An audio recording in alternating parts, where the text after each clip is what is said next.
Hey, it's Jason from Pro Guitar Studio. Welcome back. Today I have a really fun lesson in store for you, and we're going to look at bar chords and filling in the space in between the bar chords with some nice lead guitar lines. So essentially we're adding fills in between our chords. So I think this is a lot of fun whether you're doing open chords or bar chords, but if you're at the point where you're playing bar chords, this lesson is going to be great for you. Now really quickly before we begin, if you watch this whole video and you enjoy what you see, it would help me a lot if you subscribe to this channel or just give me a thumbs up for the videos. Now let's just dive right in. We'll start with the chords. So the first chord I'm playing here is the G bar chord. If you don't know how to do bar chords yet, this lesson is probably not the best one for you, but I'll give you an idea of the G chord. So we have the first finger on the 3rd fret on string 6, 5, 4, 3, and 2, and 1. So all the way down. My ring and pinky on the 5th fret of string number 5 and 4, and my middle finger on the 4th fret of string number 3. That's our G chord, okay? So right after the G chord, we're gonna go to an A minor. Now, we'll slide our fingers up 2 frets, and the only difference here is you're gonna take your middle finger off. So we have 5, 7, 7, 5, 5, 5, okay? So our A minor, G, A minor. And then in this example, instead of a C chord, like this, I did an inversion because it's easier with the phrase I'm gonna use. So I'm gonna bar the 5th fret on string number 2, 3, and 4. And my goal is to mute the first string out, and it just sort of naturally does that with the angle of my finger. If you have trouble, don't worry too much because it will still sound fine.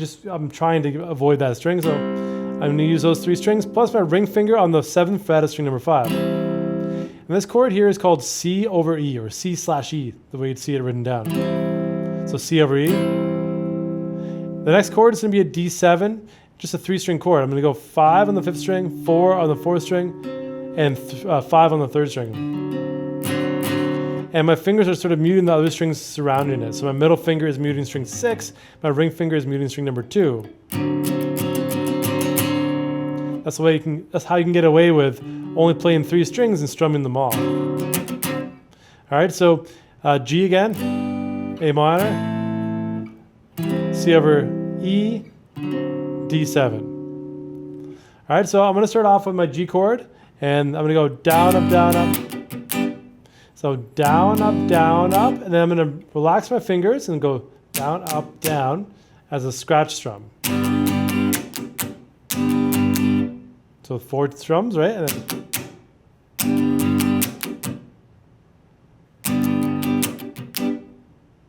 so I'm gonna do an up strum at the end.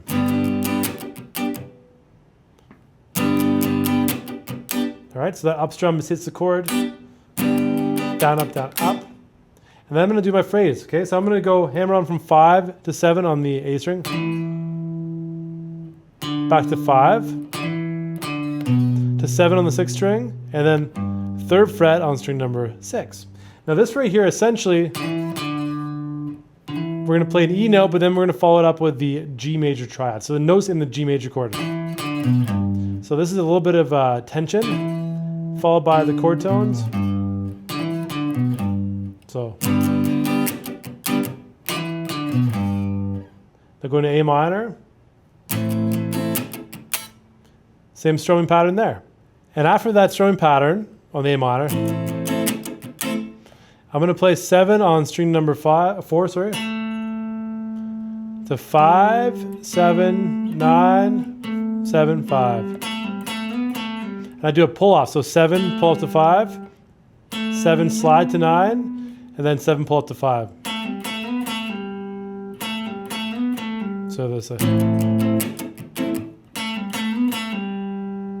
Then I'm going to do the C over E chord. And it's actually just down, up, down, up. Then we're going to go to the D7 chord.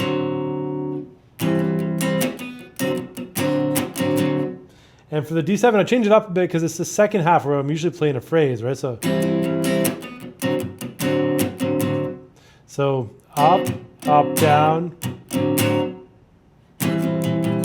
up, down, up, down. So up, down, up, down.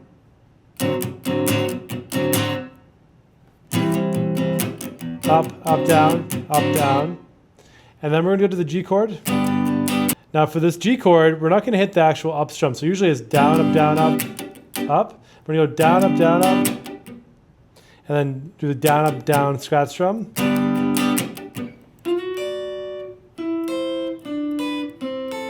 And the phrase we're going to do is we're going to slide in from 9 to 11 on string number 3.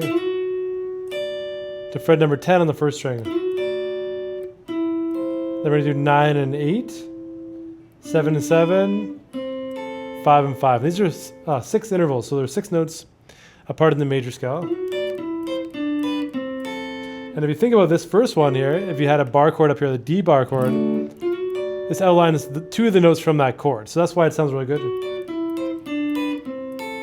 And then our ears are leading back to the G chord coming up, right? So right here, the next logical sound would be, but we're going to just go to the chord out at the end of that. So we have this like, and then we start our chord again, right? So to give some context here, so from the beginning.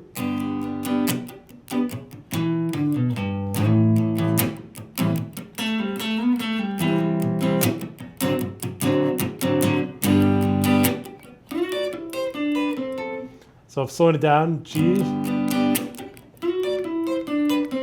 And if you want to skip those scratch drums, it might be easier for you if you're starting with this, like down, up, down, up. So 1 and 2 and. So 1 E and 2 E and 3. So this is the pickup note here, where we normally strum the chord, to sort of explain that a little better.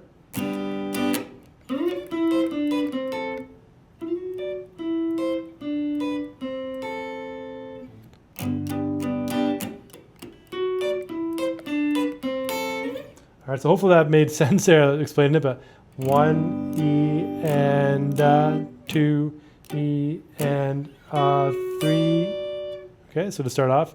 And don't worry about counting out as you're playing. It can be a little awkward, but just to know where you're coming in, it's on the offbeat.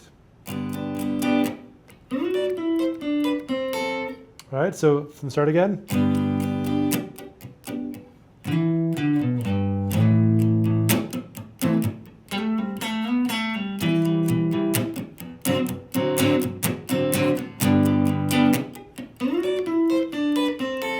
Then we're going to repeat the whole thing one more time.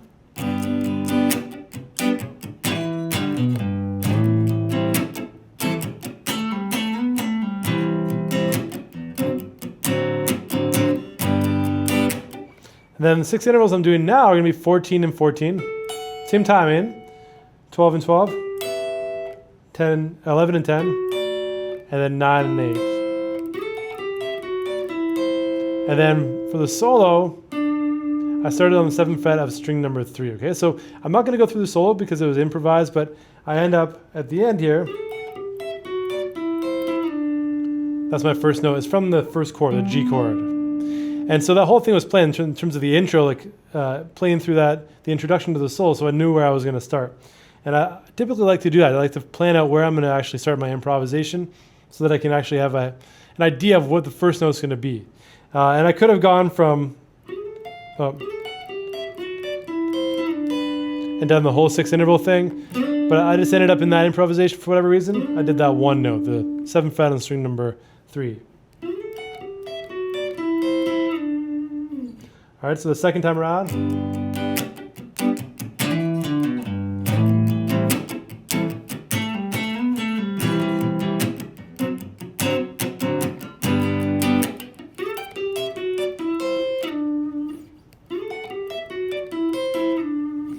All right, so whatever we want to play through that ending there, basically it's all the same as that first one in terms of timing. We're just changing the interval that I'm starting on. Now for both of those, like the first time through, I went from the 10th and 11th fret on string number 1 and 3 as part of the D chord. You can imagine the second time here on 14 and 14, it's part of a D chord up there too. So we're starting on chord tones regardless. Now going through this, you'll notice that if I'm demonstrating it, I'm just sort of picking the notes, but when I'm playing the actual example, at the beginning of this video, went. So I'm basically blocking out all the strings that I don't want to play, and I'm strumming just like I'm normally strumming instead of picking individual notes. And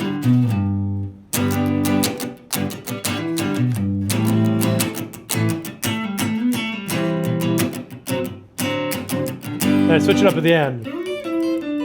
So that part there, I actually have to aim and hit those individual strings, but for the rest of it, I'm just strumming.